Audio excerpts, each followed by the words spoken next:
Good morning everyone. हमारा जो आज का टॉपिक है वो है विद्युत परिपथ। विद्युत परिपथ यानी कि इलेक्ट्रिकल करंट।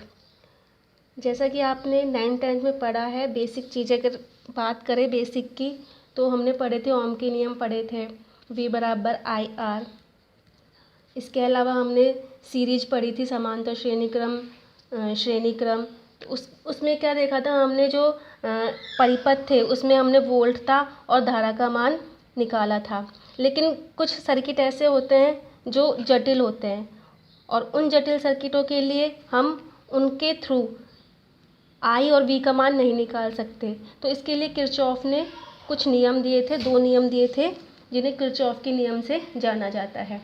किरचॉफ के नियम को समझाने से पहले मैं आपको 2 चीज़ें समझाना चाहूँगी कि संधि क्या होती है। संधि होती है वो पॉइंट जिस पर परिपथ की 2 या 2 से अधिक ब्रांच शाखाएं आकर मिलती, जिसे 2 या 2 से अधिक ब्रांच आकर मिलती है। जैसे हम किसी परिपथ की बात करें तो परिपथ है इस तरीके से, तो ये जैसे 3 ब्रांचें इस पॉइंट पर आके मिल रही है, तो ये जो पॉइंट है वो कहलाता है संधि। दूसरी बात करें हम लूप की, तो लूप क्या होता है? लूप होता है बंद, यानी कि बंद परिपथ। ऐसा परिपथ जिसमें चालक, प्रतिरोध और भी जो एलिमेंट्स हैं वो लगे हुए हों, तो इसे हम कहेंगे लूप। जिसमें जो बंद हो और जिसमें एलिमेंट्स लगे हों, चालक लगे हों, प्रतिरोध लगे हों, तो उसे हम बोलेंगे लूप। यानी कि इसे हम लूप के साथ साथ हम इसे पाश भी बोल सकते हैं। ठीक है, तो हम पढ़ेंगे किरचॉफ के नियम। किरचॉफ ने 2 नियम दिए थे, किरचॉफ का प्रथम नियम और किरचॉफ का द्वितीय नियम। किरचॉफ का जो प्रथम नियम था उसे हम संधि नियम के नाम से भी जानते हैं। इस नियम में होता क्या है कि किसी संधि पर मिलने वाली विद्युत धाराओं का बीजगणितीय योग 0 होता है। ठीक है, जैसे कोई संधि है, ये संधि है, इस संधि पर बहुत सारी धाराएँ आ रही है, जैसे ये प्रतिरोध लगे हुए हैं,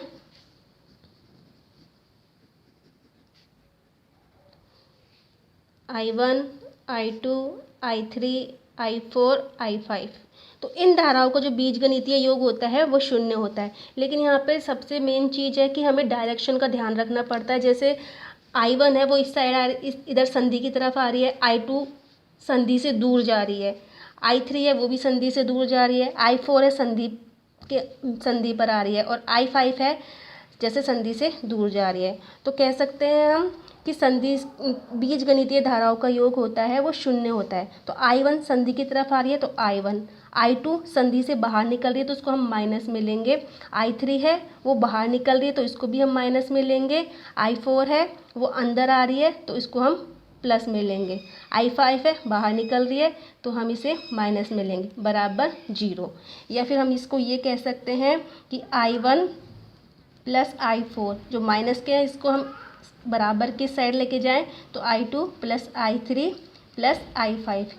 यानी कि हम इसको एक चीज़ ये भी कह सकते हैं कि इस संधि पर जो आने वाली धाराएं हैं उनका योग और जाने वाली धाराओं का योग बराबर होता है। ये I1 और I4 इस संधि पर आ रही थी धारा और I2, I3, I5 संधि से दूर जा रही थी।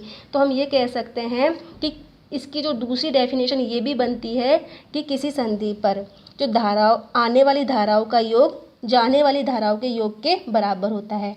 तो ये है किरचॉफ का प्रथम नियम। किरचॉफ का जो प्रथम नियम है वो आवेश संरक्षण नियम पर भी आधारित है। ये आवेश संरक्षण नियम का पालन करता है। क्यों? क्योंकि हम जानते हैं जो धारा होती है वो आवेश में प्रवाह की दर होती है, आवेश के प्रवाह की दर को हम धारा कहते हैं।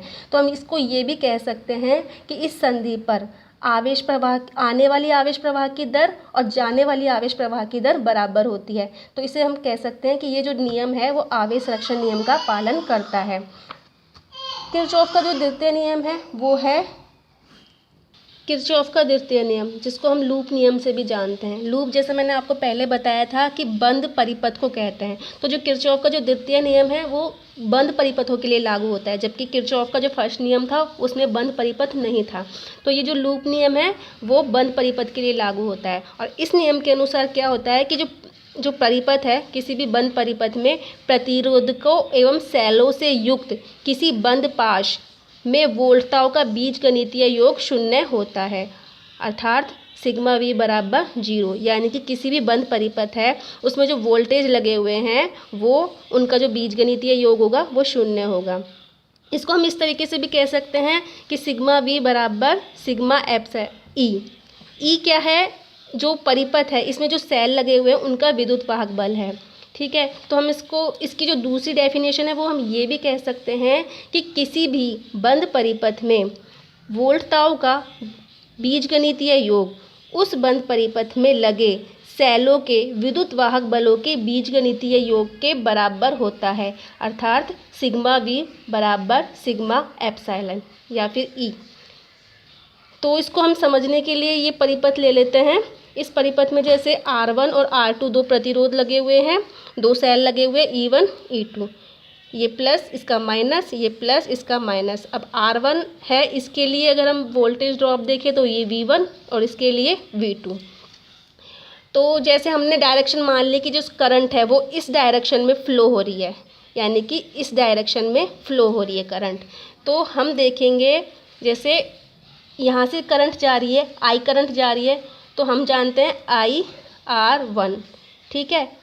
या फिर वोल्टेज के टर्म में देखें तो V1, यानी कि V1, फिर यहाँ से निकल रही है V2, और यहाँ से जो सेल है इसका प्लस वाला पॉइंट है तो यहाँ हम लगाएंगे प्लस E2, और यहाँ से जो करंट जाते हुए इस वाले सेल पे जा रहा है तो ये माइनस आ रहा है, तो यहाँ पर माइनस E1 बराबर 0। तो हम इसको देखें V1 प्लस V2, इसको इधर लेके जाएं E1 और E2 को, तो ये माइनस वाला है वो प्लस का हो जाएगा और ये प्लस वाला माइनस का, यानी कि V1 प्लस V2 बराबर E1 माइनस E2। ओम के नियम से हम जानते हैं V बराबर IR, तो ये हो जाएगा IR1 प्लस IR2। यहाँ पे जो करंट था वो I था और जो प्रतिरोध था R1 और R2, V1 और V2 के लिए, तो ये हो गया IR1 प्लस IR2 बराबर E1 माइनस E2। किरचॉफ का जो द्वितीय नियम है वो ऊर्जा संरक्षण नियम पर आधारित है।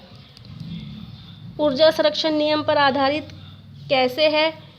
हमने जो प्रतिरोध लगाए उन प्रतिरोधों पर जो वोल्टेज ड्रॉप है वो है V1 और इस पर R2 पर V2। तो वोल्टेज ड्रॉप होता है वो एक कार्य के बराबर होता है और कार्य ऊर्जा के बराबर होती है। तो हम ये कह सकते हैं जो किरचॉफ का जो द्वितीय नियम है वो ऊर्जा संरक्षण नियम का पालन करता है।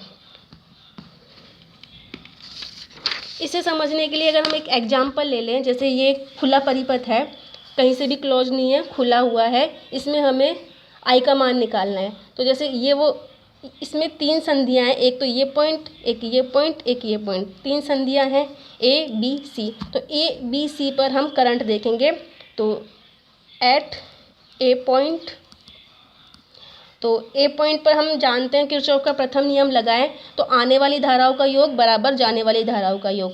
तो इस पॉइंट पर हम देखें आने वाली धाराएं ये है और जाने वाली धारा ये और ये, यानी कि 3 बराबर 1.5 प्लस x।